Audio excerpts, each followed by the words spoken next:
Hello, everyone, and Madaya. We are going to continue with Genesis 38. So, now back to Judah. Judah finds out that Tamar is pregnant, and he's like, oh my gosh, I'm going to stone her. Because he doesn't actually want Tamar to be his daughter in law because he feels like, oh my gosh, he's cursed. My first son died, my second son died. If maybe the third, he'd be dead too.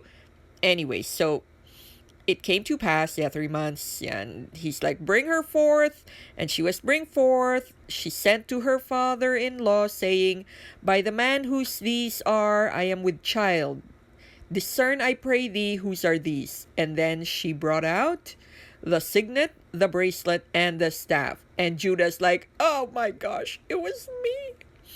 And he said, she hath been more righteous than I, because that I gave her not to Shelah my son, and knew her again no more. So, Judah became his own kinsman redeemer. Get it? Judah became a kinsman redeemer for his sons, unknowingly. Why? Because of what Tamar did. Yes, she's cunning. Yes, it's kind of not very ethical, but you have to understand that in this time, if you are an unmarried person, or if you are a widow without any kids and not any male kids, you're kind of doomed. Nobody's going to take care of you well in life. There is no social securities back then. So your social security is your child. That's not a good way now, but back then that was the way. So, well, he didn't have to give her to Shelah because he had his own kids. Now, what happened is when she gave birth, she actually gave birth to twins. So she travailed, and one put out his hand, and the midwife took and bound upon his hand a scarlet thread, saying, this came out first. Then it came to pass, as he drew back his hand, and behold, the other brother came out. And how hast thou broken forth? This breach be upon thee. Therefore his name is Pharez. Some would say Perez, Pharez, same. And then afterwards came his other brother with the scarlet hand, Zara. So this will also be a common theme, where the younger will supplant the older. So our birthright, our lineage will come from Pharez. Alrighty. Now we will continue on to chapter 39. So Tamar was just an interlude. Now we come back to Joseph. So Joseph is sold to Potiphar, who is an officer of Pharaoh, captain of the guards in Egypt. And, well, he was quite a prosperous man in Egypt, and a powerful one because he's captain of the guards. Anyways, Joseph was a nice boy. He's not a mean person. And, for his circumstances, he was not bitter. He was like the type to bloom where he's planted. So he made do with what he did. And remember also that they were quite literate. I don't know if the form of writing is already there, but here it's like implied because he'll be writing stuff, so it is implied that Joseph is literate. Anyway, so Joseph found grace in his sight, and he served him and made him overseer of his house and all that he had put into his hand. So there's this young guy who's literate, and so Potiphar made him overseer of his whole house. Now, please take note that Joseph is still young here. When he was taken to Egypt, we will just assume he was like in his teenage years. So even if a few years has passed, not that much years, because he would be spending a lot more time in jail. So anyway, so this guy is not that old. He's young, and wow, he's already at top of the world here, or top of the world-ish. Now, while Potiphar was out, Mrs. Potiphar, we don't have a name for her, let's just call her Mrs. Potiphar, the master's wife. She's like, come lie with me, because it's like, nice, cute, exotic little boy. Come lie with me. And he refused because he is a good person.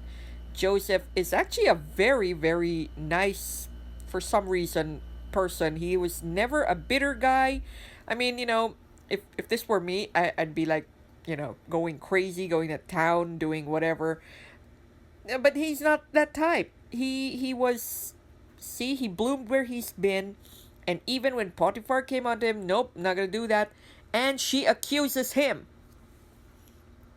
And Potiphar is like, you know, um, I can't do anything. My wife said so. So the Hebrew servant must be put somewhere else, okay? Because she kind of like, made a scene. Made a scene, okay? So Joseph's master took him and put him in the prison, a place where the king's prisoners were bound, and he was there in the prison. But the Lord was with Joseph and showed him mercy and gave him favor in the sight of the keeper of the prison. So even if he was in the prison, people liked him. People still liked him. And the keeper of the prison uncommitted to Joseph's hand all the prisoners that were in the prison, and whatsoever they did, he was the doer of it. So he became a keeper in the prison. Do you guys get it? He's always put in a position of power. Not just because he was literate, but there was something special with him. He might be charismatic, he can lead people. So, even if Mrs. Potiphar accused him, Potiphar can actually kill him. Mrs. Potiphar can kill him too. But for some reason, even Potiphar kind of likes him and just put him in prison instead. And the prison warden gave him a position of power even within the prison. So, isn't that like something strange and in a way wonderful? And the Lord made it to prosper. So, even in the prison, he was prosperous. Okay, so let's continue.